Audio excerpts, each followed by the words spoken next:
ভাঙা ব্রিজ, একপাশে কাঠ ও বাঁশ দিয়ে বানানো হয়েছে পাটাতন। উপায় না পেয়ে ঝুঁকি নিয়েই এ পথ দিয়ে প্রতিদিন অনেকটা বাধ্য হয়ে যাতায়াত করেন বাসিন্দারা।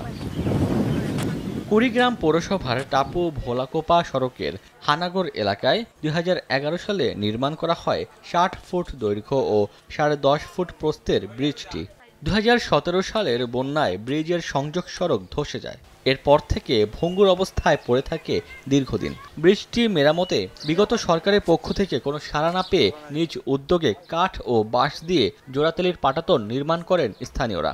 থ্রি হুইলার ও মোটরসাইকেল পারাপার হলেও আটকে যায় অ্যাম্বুলেন্স।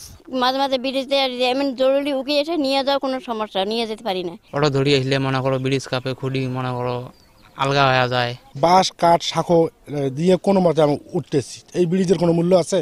জনদুর্ভোগ কমাতে আপাতত নির্মাণ হবে কাঠের সেতু। দ্রুতই ব্রিজ নির্মাণের আশ্বাস পৌর প্রশাসকের। পৌরসভা উন্নয়ন যে প্রকল্প রয়েছে সেই প্রকল্পে আমরা প্রস্তাব প্রেরণ করেছি। সেই প্রকল্প থেকে ইতিমধ্যে আমাদের যে টোপোগ্রাফিক্যাল যে সার্ভেগুলো আছে সেগুলো করা হয়েছে। আমরা আশা করছি যে ব্রিজের ডিজাইন এবং সব কাজ টেন্ডারের কাজ শেষ করে খুব শীঘ্রই নির্মাণ কাজ শুরু করা যাবে আশা করি। ২০১১-১২ অর্থ বছরে ১,২৫,০০,০০০ টাকা ব্যয়ে কুড়িগ্রাম পৌরসভার টাপু ভোলাকোপা হানাগড় সড়কে নির্মাণ করা হয় ব্রিজটি।